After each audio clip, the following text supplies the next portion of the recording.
You ever notice how there's not a lot of talk about actually quitting drinking if you're not considered a problem drinker or an alcoholic?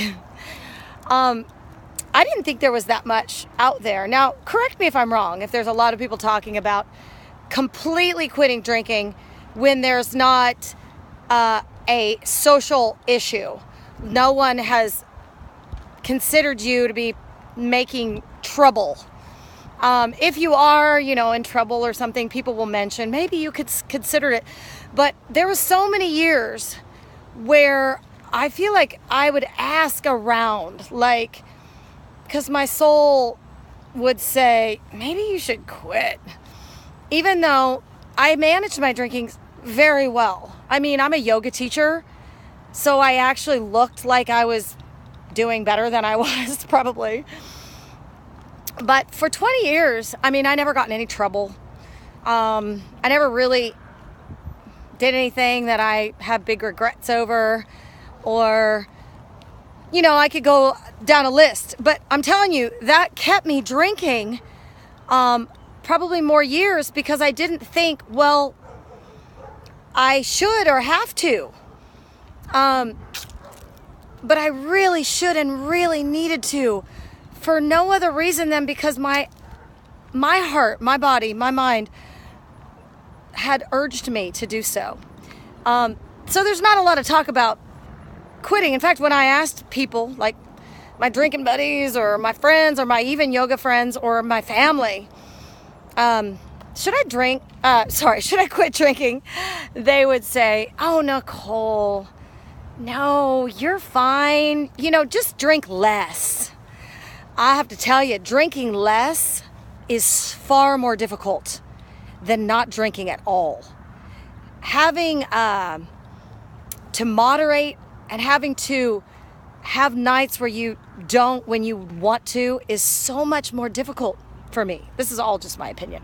Than just not having it on the menu, not having an option. I always thought I was that drinker that could take it or leave it, but I never left it. I was like, it's Friday night, why would you leave it? I didn't really decline opportunities to drink because I felt that I believed in the idea that I deserved it, and it was a luxury, and it was something that I had the privilege to consume and enjoy, and it wasn't hurting anybody, and I didn't think it was hurting me that much, especially when I was doing it. But when I woke up in the morning or in the middle of the night and I felt,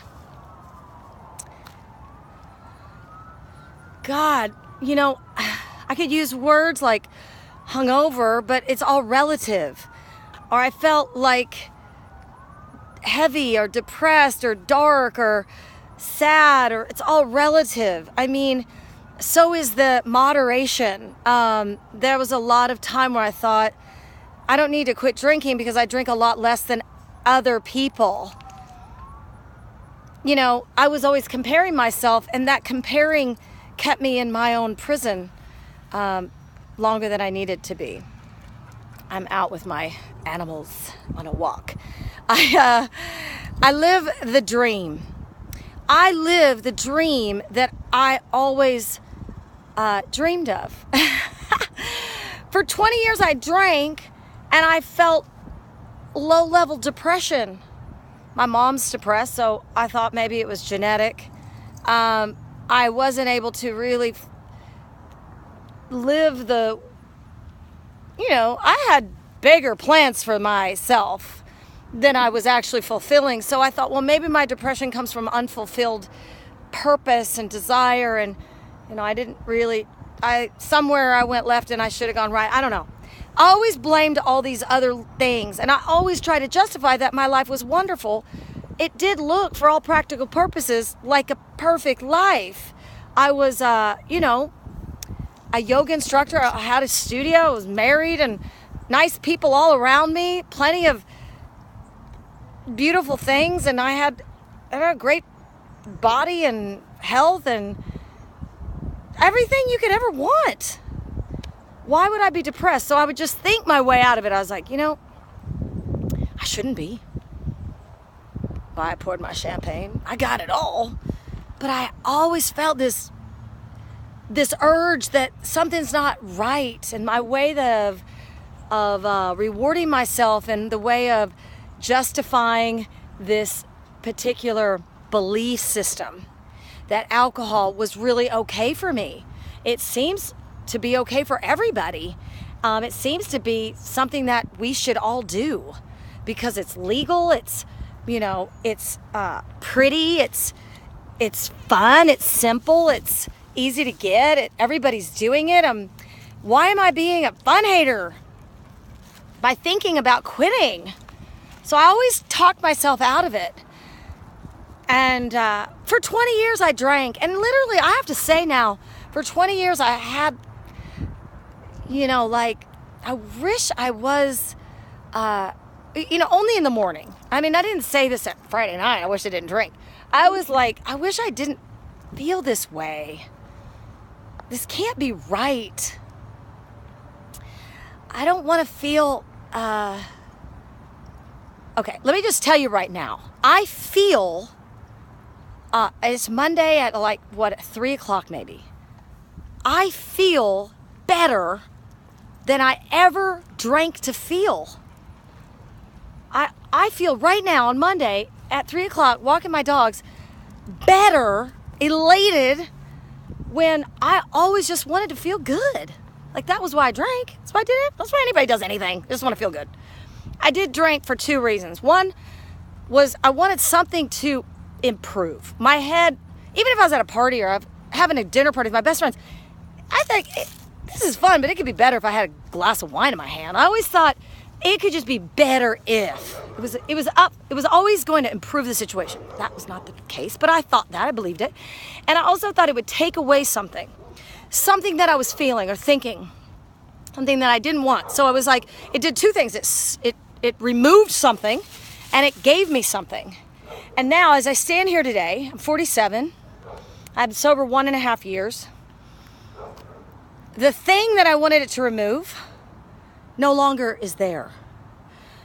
The thing, the feeling I wanted it to lift me, the lift I was trying to gain from it, I already have it, and so much more. I'm high on life. I am. I know that sounds insane. And it also, doesn't it sound inspiring if you're considering drinking? You're worried that it's gonna suck. You're worried that you're gonna trade your fun times for boring times, that you're gonna trade all your happy hours for unhappy hours. That's not the case. I have improved significantly. Okay, significantly is not a good word. I have improved exponentially 100% every single aspect of my life.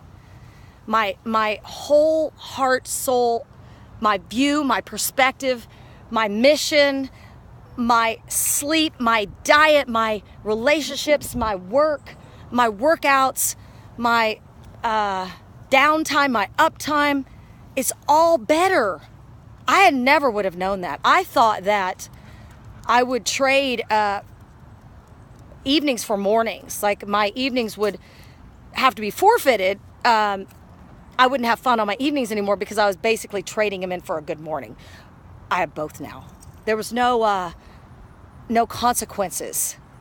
I do have so much more energy and so much more capacity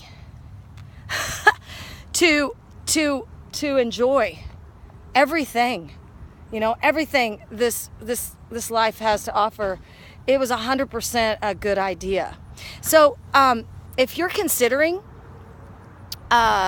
quitting, and no one's saying you need to, you're not in jail, and you're not in rehab, and you're not in the hospital, and nobody wants you to, but you, because that's the only one that matters.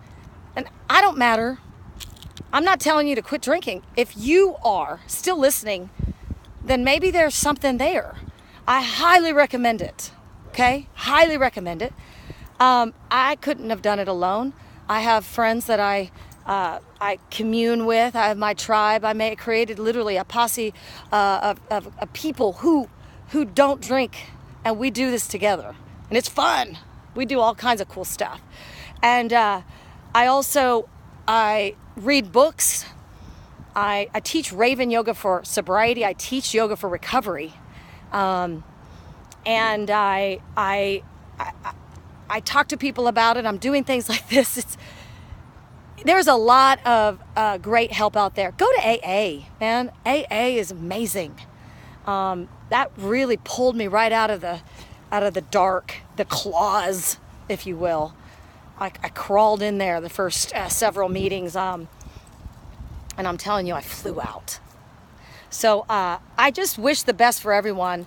And the only reason I'm doing this is because I feel like there's not enough people promoting the sobriety world. There's a lot of people, not people, but there's a lot of companies promoting alcohol, and there's a lot of support for drinking. And there's seemingly not a lot of people out there saying, quit with me, it's awesome. So that's me. I'm Nicole Peltier Hall, and I just hope you have an amazing day, an amazing life. You deserve it. Namaste.